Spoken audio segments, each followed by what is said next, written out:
Es investigador adscrito al CONACYT y director del Instituto Interdisciplinario de Investigaciones de la UCS.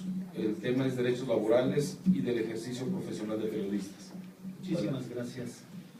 Muy buenas tardes, bueno, todavía días, distinguidos colegas y amigos. Verdaderamente me complace muchísimo estar en esta mesa. Evidentemente veo a muchos rostros conocidos, queridos catedráticos, colegas, amigos, y procuraré ser breve, pero evidentemente sustancioso con la ponencia que tengo preparada para ustedes.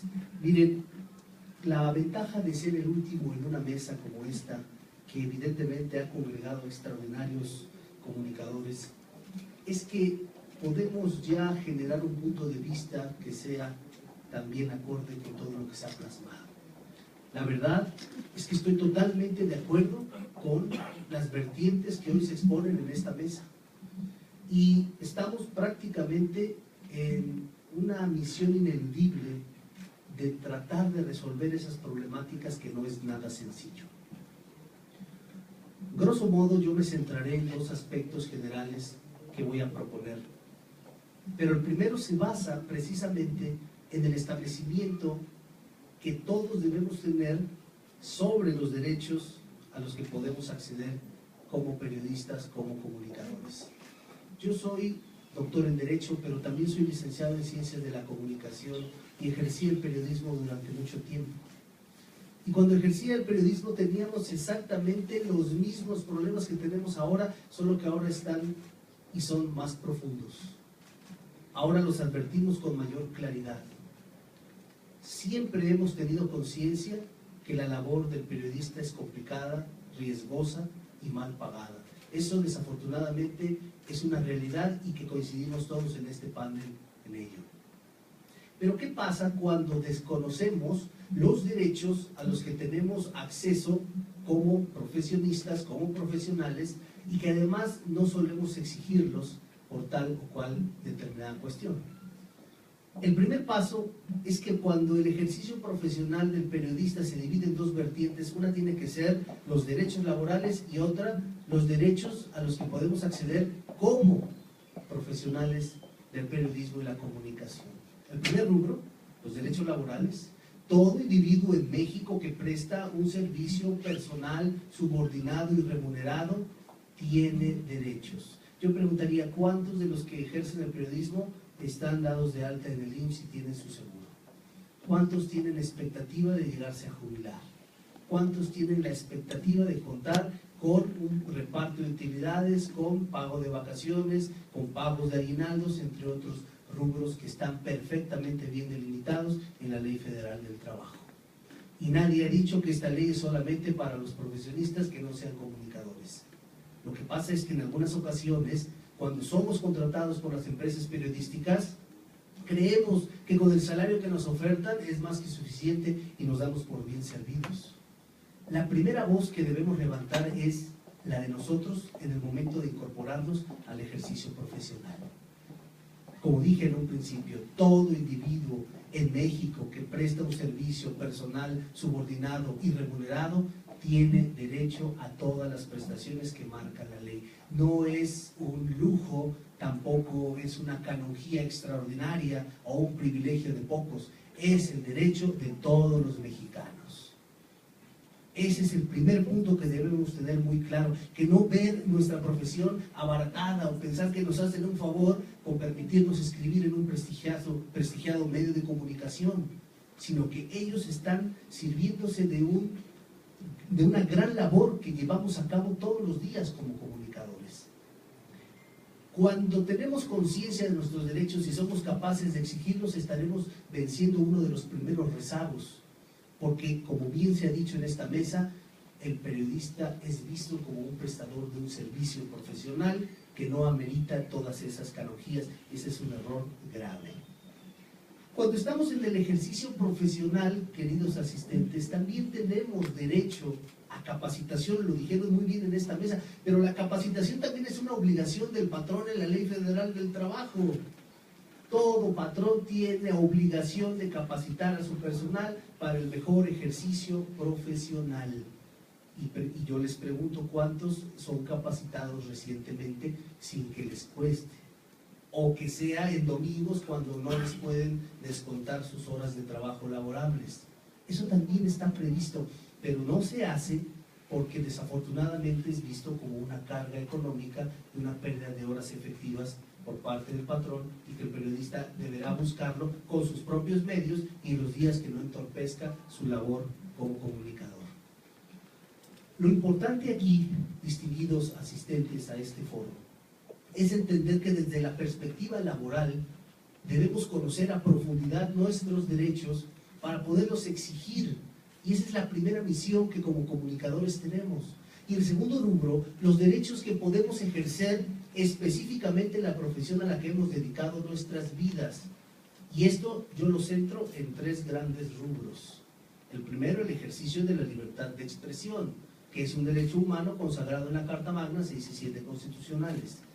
Pero también eso conlleva una gran responsabilidad, que es obrar con absoluta veracidad, transparencia y ética profesional. Todo derecho trae aparejado el cumplimiento de una obligación, y si ejercemos nuestro derecho humano a la libertad de expresión, plasmado a través de nuestro ejercicio profesional, tenemos la obligación ineludible de actuar con la ética y la veracidad que se requiere para ello. Dejar atrás esos grandes rezagos que hemos tenido, como lo son la publicación de información sin un sustento, se dice tras bambalinas, en los pasillos se ha dejado escuchar tal información, de muy buena fuente se advierte que, y en realidad nos escudamos en otro derecho muy importante para el periodista, como lo es el secreto profesional periodístico. No estamos obligados a revelar nuestras fuentes. Eso aparentemente es una canonjía extraordinaria, pero también es una gran responsabilidad, porque ante ese anonimato de nuestra fuente puede derivar en una impunidad cuando no existe una ética profesional satisfactoria. Pero también, queridos asistentes, tenemos un derecho muy importante. Aparte de los derechos laborales, aparte del ejercicio de la libertad de expresión y aparte de, evidentemente, ese derecho de ejercer con libertad nuestros postulados, también tenemos un derecho sumamente importante, y es a que las instituciones cobijen y salvaguarden nuestra integridad y nuestra seguridad. Los datos reveladores en esta mesa hoy fueron extraordinarios, y Veracruz efectivamente es uno de los estados con mayor dificultad para el ejercicio periodístico, derivado de las estadísticas de periodistas asesinados, derivado evidentemente de atentados, derivado de toda esa gran carga que tiene el ejercicio periodístico en Veracruz.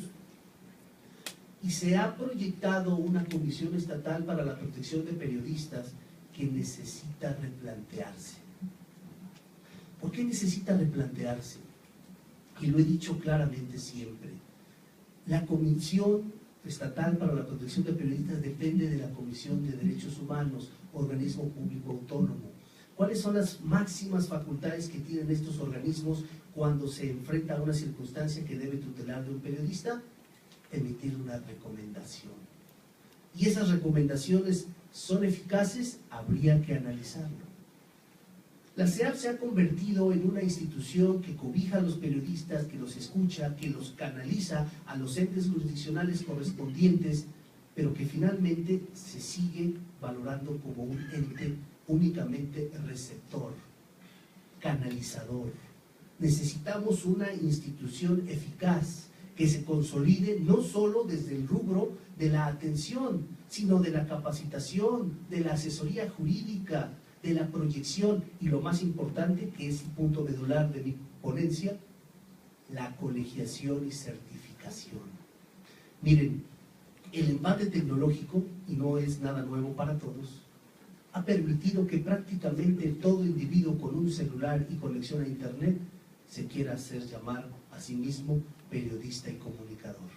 Con un celular de 12 megapíxeles de cámara se quiere hacer llamar fotógrafo. Y esto no es así. ¿Pero por qué ha pasado? ¿Por qué ha ocurrido esto? Porque no tenemos un sistema de colegiación y certificación profesional de periodistas eficaz, y no tenemos un ente que colegie y certifique medios de comunicación. Todo se dice que es medio de comunicación porque está en internet o porque está en la televisión, y esto no es cierto.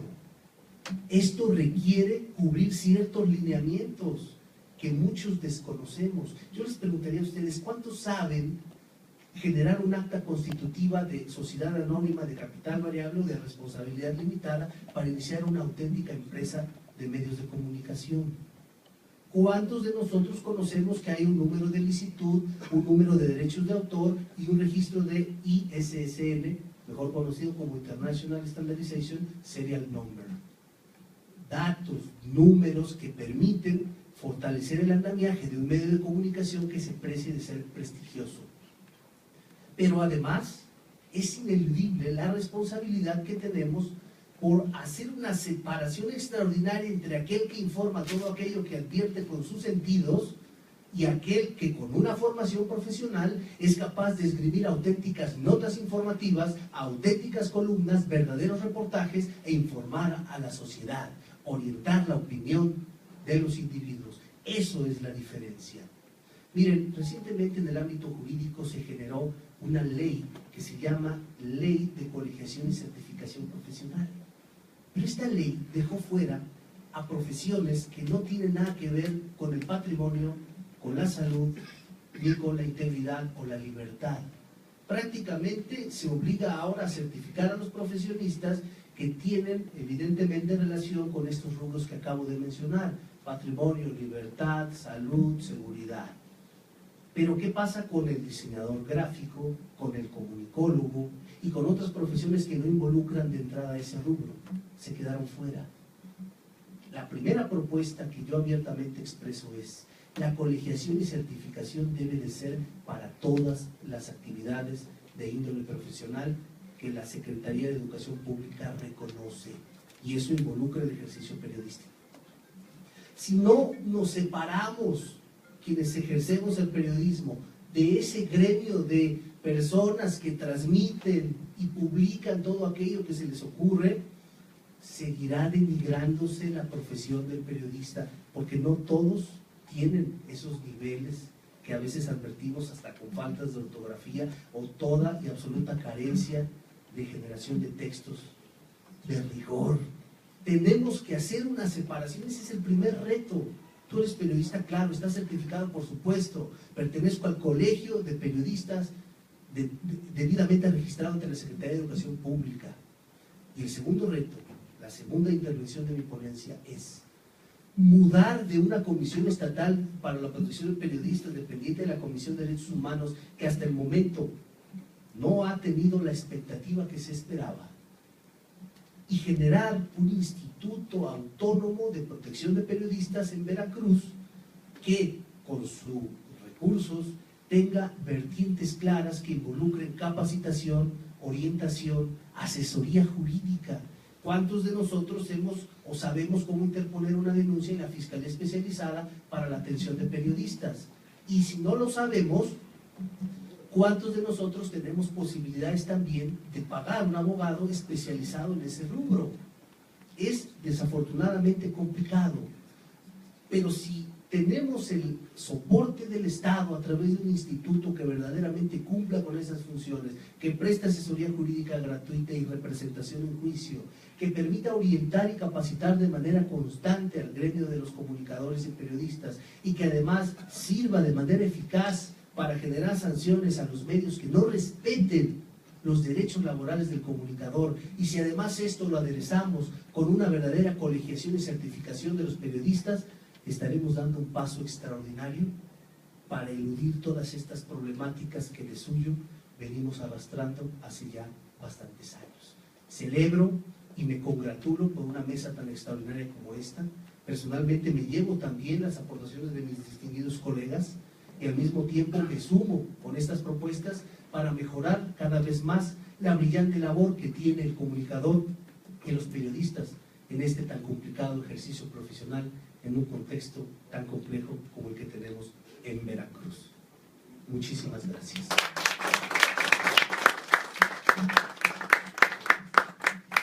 Gracias. Gracias, Carlos Antonio Vázquez Azuara.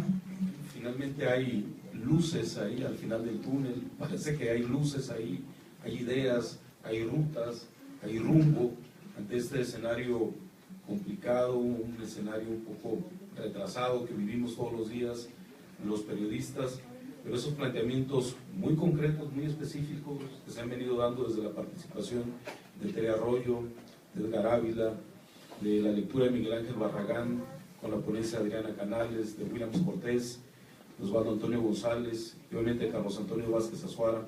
Hay ideas, hay planteamientos ahí que anoche al cerrar la primera jornada planteábamos la necesidad de darle seguimiento a todas estas ideas, de darle una ruta muy clara, de definir quizás también ciertas responsabilidades para que esta serie de ideas, esta serie de ponencias no solo se hayan expresado aquí y no solo se vayan a una memoria, que más bien parecería un archivo, sino darle algún esquema que tenga vida y que tenga ruta, que tenga rumbo, que tenga fechas definidas para poder irlas concretando, revisando, analizando, darles sentido. Yo les agradezco a cada uno de ellos en nombre de quienes convocaron a este foro. Parece que todavía tenemos algunos minutos, todavía. ¿Alguna opinión, algún comentario, algunas preguntas? Obviamente para los ponentes que todavía están aquí, los vamos a aprovechar. Si alguien quiere participar, ¿algún comentario? Dale, Patricia. Yo tengo dos preguntas para los participantes. Una es la ponencia de Williams Cortés mencionó que ya existe una iniciativa para regular la publicidad oficial. Me gustaría saber en qué consiste esta iniciativa, quién la tiene, cuándo se presentó, para poder a lo mejor darle seguimiento. Y la otra pregunta es, pues para quien la quiera contestar, ¿qué opinan de la propuesta que presentó la diputada Mariana Dumiatzka para hacer una reforma a la fracción quinta del artículo 67 para otorgar a la CEAP facultades para que pueda garantizar y vigilar el respeto pleno de sus derechos laborales? Gracias. Bueno, esta iniciativa que se realizó en el 2015 fue entregada a la anterior legislatura, pero obviamente, como lo planteaban ayer, no tuvo mayor interés. Fue elaborada por un grupo de compañeros periodistas que básicamente plantea o solicita, recomienda la creación de un padrón, unos estándares mínimos para que se cree este padrón de proveedores de medios de comunicación que puedan ser contratados por diferentes instancias de gobierno para publicidad, que no para comprarte la conciencia, como se ha venido haciendo, ¿no? Es decir, no hay contenido, solamente yo voy a hacer una campaña de salud y voy a emitir 3 comunicados, quiero que se publiquen en tu medio porque tienes un impacto de 1 millón de visitas diarias o tienes una audiencia, etcétera, ¿no? Va por ahí, es una iniciativa muy breve, que lo que planteaba era que se discutiera, no pasó nada, yo si quieres se las hago llegar si es para fines obviamente de enriquecer. No la traje precisamente por la cuestión del tiempo, pero con mucho gusto se las comparto y si algo sirve, si algo puede abonar, estaría a su disposición. Para contestar la segunda, a mí me parece una ocurrencia, una tontería jurídica esta propuesta de que sea la Comisión Estatal la que trate asuntos laborales de periodistas cuando ya hay tribunales, cuando hay una ley suprema, leyes secundarias que regulan quién va a tratar los asuntos laborales. Yo no me imagino entonces ahora cualquier sector va a querer que una comisión todo tenga la facultad para tratar asuntos laborales. Me parece una ocurrencia que no debería pasar, bueno, ni siquiera debería haberse presentado, ¿no? O sea, ahora resulta que los periodistas necesitamos cosas especiales.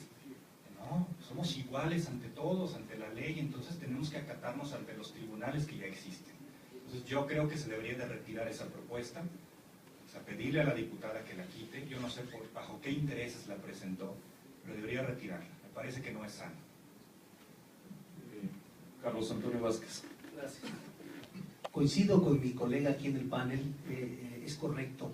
las atribuciones de la SEAT no pueden tener esas facultades.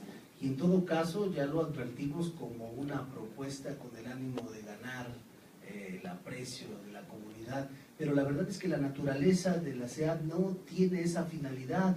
Yo lo decía hace un rato, es un ente canalizador, orientador y en un momento ya muy oportuno, generador de recomendaciones. Te recomiendo que ya no lo hagas, pero lo que debemos hacer es mudar a un instituto eficaz. La verdad es que esa fracción de acreditarse lo único que traerá como consecuencia lo mucho es orientar al periodista para que después él se consiga un abogado y vaya y demande ante, bueno, ya los extintos juntas de conciliación y ahora los nuevos tribunales de justicia laboral. Pero sí coincido con mi colega en este panel, no es la función de la SEAT y no tendría ninguna verdadera función que se reformara esa fracción. Nada más yo estaría agregando aquí, porque en el planteamiento que hacía yo ayer, tiene que ver también con algunas atribuciones de la Comisión Estatal de Atención a Periodistas.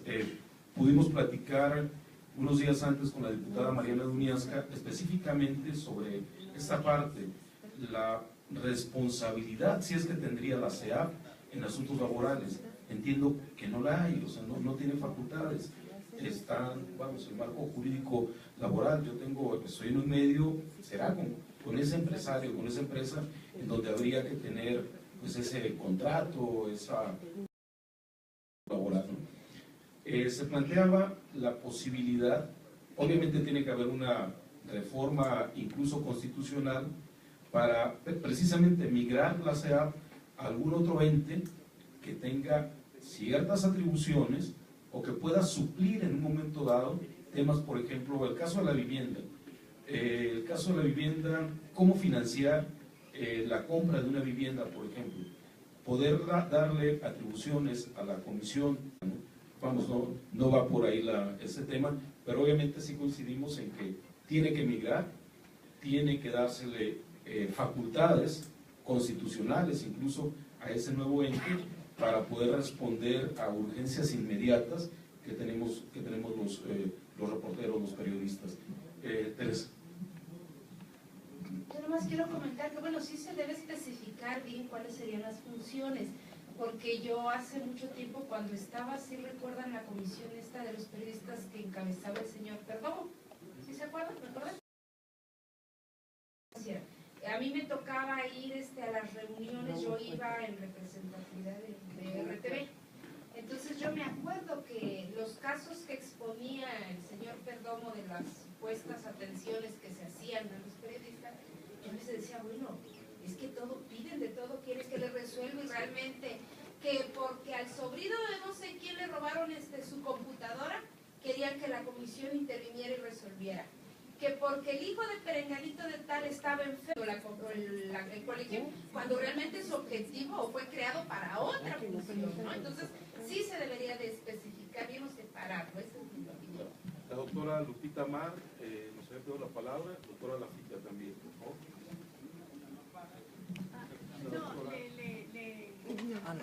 Les pedía una copia de la iniciativa de la diputada, que no la conozco, concuerdo con Edgar, en que no debe tener pues algún juzgado especial, existe una ley laboral y hacia ella tenemos que acogernos.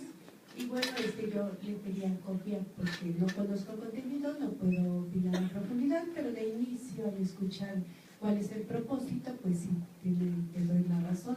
En cuanto a Tere, bueno, pues fuimos testigos hasta de multas que querían los periodistas que les cobrara tránsito porque pues, ellos se estacionaron en lugares prohibidos y eso, pues, ¿cómo iban a ser ellos como cualquier otro ciudadano al que tiene que pagar una multa, tiene que ser sancionado, se infringiendo? Doctora Lafita. Ahorita sí, Muchas gracias. Bueno, yo voy a hacer una propuesta de carácter metodológico para la reunión. Me parece que usted, si es tan amable, la puede poner a consideración. Creo que las mesas, en la discusión que se está haciendo, no se agostan, mucho menos. los asuntos que se plantean. Y me parece que deberíamos de intentar mayor intervención en cada uno de los aspectos que se han planteado.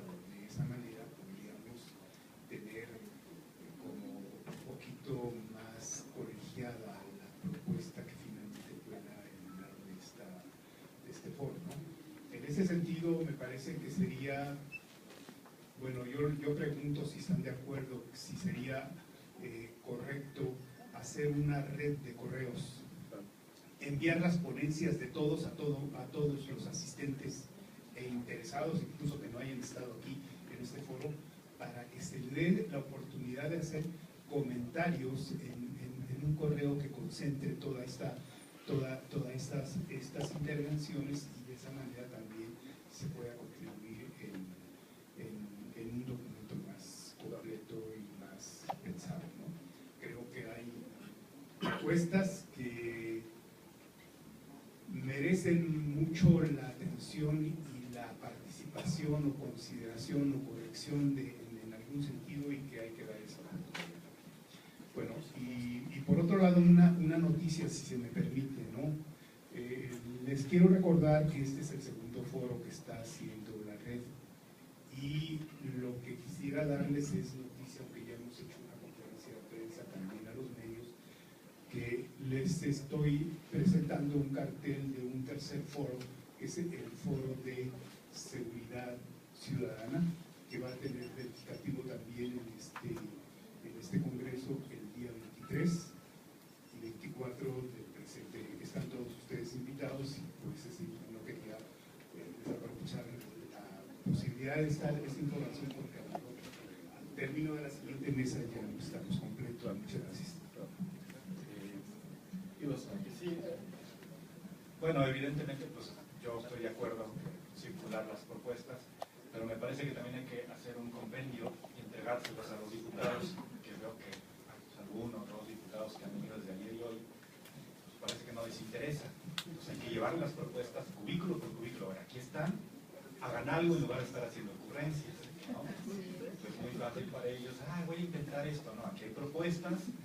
Incluso ayer, por lo que yo no estuve aquí desgraciadamente, pero ayer hay propuestas incluso ya, nada más para copiar, pegar y subirlas al pleno. ¿No? Entonces, yo propongo que a cada uno de los diputados se les lleve.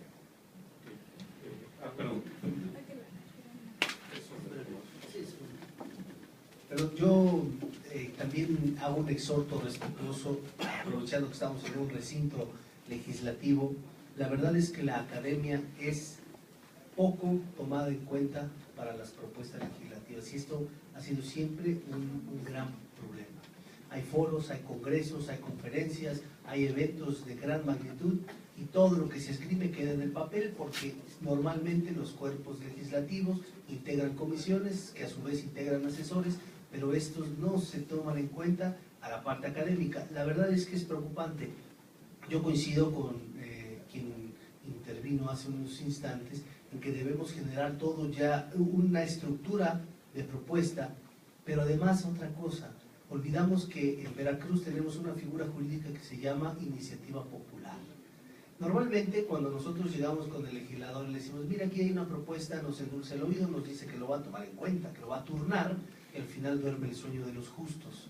Cuando eso ocurra, tenemos la posibilidad como ciudadanos de congregarnos y después de reunir un cierto número de firmas, generar una propuesta que se llama iniciativa popular, que sigue el mismo proceso legislativo que todas las leyes propuestas por el Ejecutivo y los diputados: iniciativa de ley, discusión, aprobación, sanción, promulgación, publicación e iniciación de la vigencia. Lo que vamos a hacer entonces, y que se esperaría, es presentar los resultados de este foro en la comunidad legislativa, y si no se toma en cuenta, como ya ha sido la costumbre en otros casos, bueno, pues ejercer nuestra iniciativa popular, porque de lo contrario nunca vamos a avanzar. Sí. Bueno, pues antes que nada realmente felicitarlos, porque es un diagnóstico muy preciso de la mesa sobre las condiciones laborales y la problemática de los periodistas en Veracruz. Y bueno, aprovechar también, ahorita que se está hablando de la propuesta, está aquí también la diputada Daniela Alguego, que yo creo que está atenta a esta información. Y una pregunta también general, que la retomo de la ponencia de Edgar. Cuando tú dices, digamos, das una serie de cifras oficiales, 2.582 millones de pesos a periódicos, 1.700 millones a televisoras, en Veracruz 280 millones de pesos en espectaculares, etc., ¿no? Toda esa información tampoco hemos tenido acceso real, ¿no?, de cómo entrar a una información de aquí en adelante sobre publicidad en los medios. Acordémonos toda la historia con Fidel Herrera, ¿no?, que inundó a Veracruz de publicidad impresionante, Duarte igual, etc. Y las preguntas que te hacen me parecen muy pertinentes. Solamente retomo una que dices, ¿por qué si hay una gran inversión los contenidos son pobres y por qué son pobres los periodistas?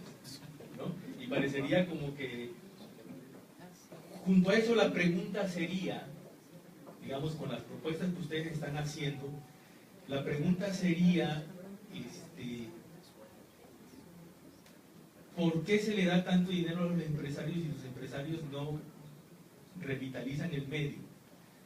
O sea, ¿a dónde se va todo el recurso? ¿Por qué a unos sí y a otros no? ¿Por qué la comisión funciona para ciertas cosas y otros no? ¿Por qué? O sea, toda esta cuestión que ustedes conocen perfectamente es como la articulación de todo este sistema, ¿no? La propuesta que están haciendo tiene que ir también en la desarticulación, ¿no? Entonces, bueno, ahí dejo esto como para cerrar nada más. Es que uno que está dentro es un poco complicado explicar la asignación de publicidad. No todo va para los medios impresos, radio, televisión. Va a otros para empresas publicitarias, va para otro tipo de mecanismos, para fijar posición a nivel nacional, campañas, no todo va para medios, ¿no? Entonces habría que ir desglosando qué va para medios de comunicación, ¿no?, abiertos. Pues la otra explicación es que los empresarios son miopes. O sea, no entienden que mientras tengan un mejor medio de comunicación, tendrán mayor solidez, mayor lectores, y eso les permitirá tener mayores clientes publicitarios. Eso les ayudará a subir sus niveles de ingresos. Esa es la realidad. Pero también hay que tomar en cuenta que la mayoría de medios de comunicación en Veracruz provienen de personas que han estado en el Estado, en el poder, en el partido que estaba en el poder hasta hace unos meses. Entonces, ellos lo que les interesa es fijar posiciones de sus grupos y tener ingresos. Entonces, esa es la realidad del por qué, a pesar de tanta lana que han recibido, no se ve reflejado, porque la mayoría no son periodistas o no tienen la visión para hacer una buena empresa, porque los medios son una empresa. Esa idea romántica de que los medios son actores sociales y que ayudan, eso no es cierto. Son empresas, nada más que hay que saberlas manejar para que la gente los lea. Entonces, desde mi punto de vista es eso, empresarios miopes que no han sabido manejar sus empresas. Yo solamente agrego dos aspectos a lo que dice Edgar. No olvidemos el asunto de que el dinero pues no aterriza en la clase trabajadora, se queda en las cúpulas. Y además no olvidemos el asunto de los diezmos y de las empresas fantasmas. Ahí también se perdió mucho de ese dinero que reportaba Edgar, ¿no? Y que ese reporte, no olvidemos, lo dio a conocer el actual gobernador, porque con los anteriores no teníamos acceso a esa información. Incluso el órgano del IVAI, el Instituto Veracruzano de Acceso a la Información, la negó. 2 sexenios la estuvo negando. Se estuvo pidiendo, muchos compañeros la pidieron, cuánto se gastaba en medios, la publicidad, y creo que fue un recurso que metiste tú, ¿no, Nandi? Fue como se tuvo que abrir la caja esta de Pandora y se hace ya público. De otra manera no se hubiera conseguido. Bueno, no lo han integrado, pero está la orden de que ya se haga, ¿no? Si no hubiese ganado un partido distinto al PRI, por supuesto que no tendríamos esta información, eso nos queda claro, ¿no? Elena, ¿ibas a plantear? Solamente quería comentarles algo, con todo respeto. Ustedes saben que yo no soy periodista, sin embargo, he trabajado con ustedes durante 15 años, junto a ustedes, con ustedes, cerca de ustedes, y además somos amigos casi todos y los quiero mucho. Con todo respeto al recinto y a los señores diputados, no permitan. El señor que se fue dejó en los periodistas el mejor de los trampolines. La diputada que está metiendo esa iniciativa, yo la escuché decir aquí en una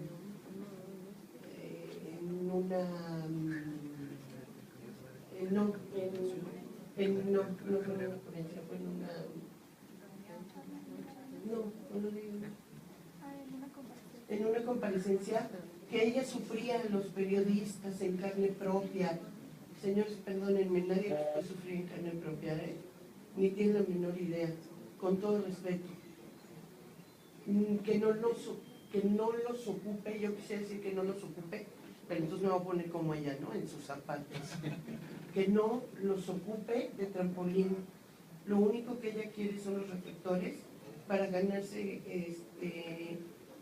mucho nombre y mucho nivel. Que no convierta esto en un asunto de... que no los convierta en un ente sexista, separatista per se, porque entonces lo único que se van a conseguir, se los dice un ciudadano que no es periodista, lo único que van a conseguir es que los demás digan, ay, claro, entonces ahora para que nos consigan casas y nos consigan préstamos y nos consigan todo, pues vamos a tener que ser periodistas. Y nos conseguimos una diputada de vestidito de puntitos que nos saque concesiones especiales, a ver si así. Que no los ocupen, señores. Ustedes tienen mucho más valor que eso. Las leyes existen, ocupémoslas para lo que sirven. Es todo lo que les quería decir. Y de verdad, muchas felicidades. Yo he aprendido mucho ayer y hoy. Muchas gracias. Gracias, Elena. Vamos, coincidimos, ¿no? No hay el periodismo veracruzano, los periodistas, ni estamos en una orfandad, ni estamos buscando paternalismos, ni somos un gremio especial, ni estamos buscando canonjías o privilegios especiales. No somos ciudadanos de entrada y creo que en esa parte coincidimos todos. Sí tenemos que reconocer las condiciones laborales en las que estamos muchos, sí tenemos que buscar estas salidas, pero como cualquier ciudadano también, y también como un gremio que se puede organizar, que es muy complicado, lo sabemos. Quienes tienen más años en este negocio, en este oficio, sabemos que es muy complicada la organización entre periodistas, pero hay alternativas y hay fórmulas para poder avanzar. Livia, ¿querías?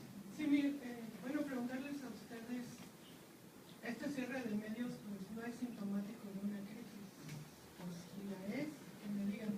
Y porque en el fondo yo lo que veo es que ya no es negocio, se están yendo a internet, están corriendo a la gente de distribución, a la gente de ventas, a la gente de máquinas, pero no quitaron a los reporteros. Y pues, ¿qué opinan ustedes de esto y cómo lo ven a futuro?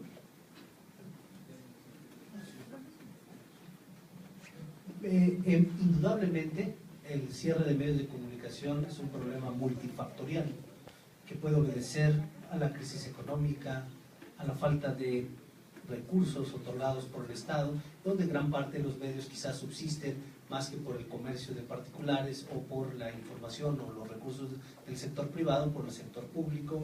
Puede obedecer también a directrices políticas. El cierre de medios es un problema multifactorial, pero si yo pudiera en lo personal establecer un punto de vista, les diría que hay una evolución extraordinaria que está privilegiando los medios electrónicos y que el andamiaje de una empresa periodística digital está cambiando. Hay muchos medios de comunicación digitales que subsisten solamente con la versión digital, que nunca tuvieron versión impresa. Y todos los que tienen versión impresa, salvo algunas ya muy escasas excepciones, están mudando a la versión digital. ¿Esto qué nos revela? Que estamos también en una evolución de los medios de comunicación y que la transición al aspecto digital está dejando fuera gran parte de los medios que estaban exclusivamente dedicados al papel, y casos los tenemos muy pronunciados, no solo en el aspecto periodístico, en el aspecto de la música, de los videos, en el aspecto en general. Todo aquel medio que dependía de las rotativas, del papel y del comercio mano a mano está siendo superado en algunos casos por los medios digitales.